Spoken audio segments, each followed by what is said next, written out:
I give the call to the member for Elra. Thank you, Speaker. My question is to the Minister for Climate Change and Energy. How is the Albanese Labor Government working to ensure reliable and affordable electricity? What obstacles has the government faced?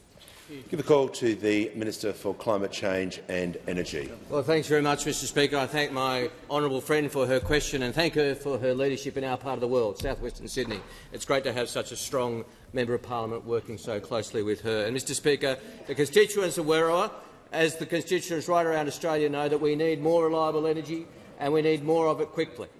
And we need that because of the situation that we're dealing with, where over the last 10 years, for example, we had 24 coal plants announce their closure, equivalent to almost 27 gigawatts of power announced to leave the grid, and no coordinated plan to replace it. We know over the last 10 years we saw 4 gigawatts of dispatchable power leave the grid and only 1 gigawatt come on to replace it. And that has meant our energy system has been increasingly reliant on those coal-fired power stations that are left and that are ageing. And this has caused great challenges, Mr Speaker. Just in recent weeks we've had 2 units of one of the largest coal-fired power stations in Australia, Eraring, out of action, and we've had one of the Callide units out of action since May 2021 and not returning until May next year because of a major interruption. So we need more energy investment, and so that's why this government has introduced the Capacity Investment Scheme and also the Gas Code, both very important for reliable energy, Mr Speaker. And I'm asked what obstacles there are. Well, there haven't been many obstacles to the Capacity Investment Scheme because it's received such wide support from energy users, energy producers, climate groups, governments across Australia.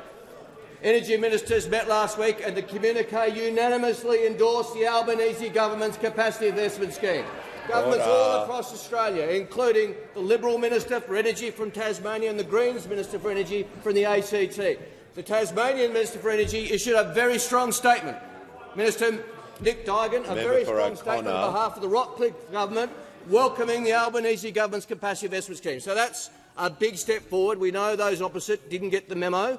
They don't agree with their Tasmanian colleagues. They don't agree with the former New South Wales government, the Perrottet government, which supported our Capacity Investment Scheme.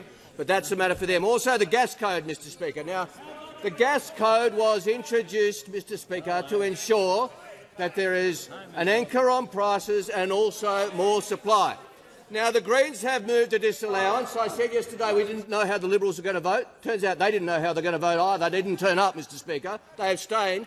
The Greens' disallowance motion was defeated, although when they looked around the Senate chamber they found they were voting with One Nation, with Senator Babbitt and with Senator Canavan, who crossed the floor. Now, Mr Speaker, if you're a Green senator and you've moved a motion about energy, you look around and you find you're accompanied by One Nation and by Senator Babbitt and Senator Canavan, you might say we've made a rather large error, and they did.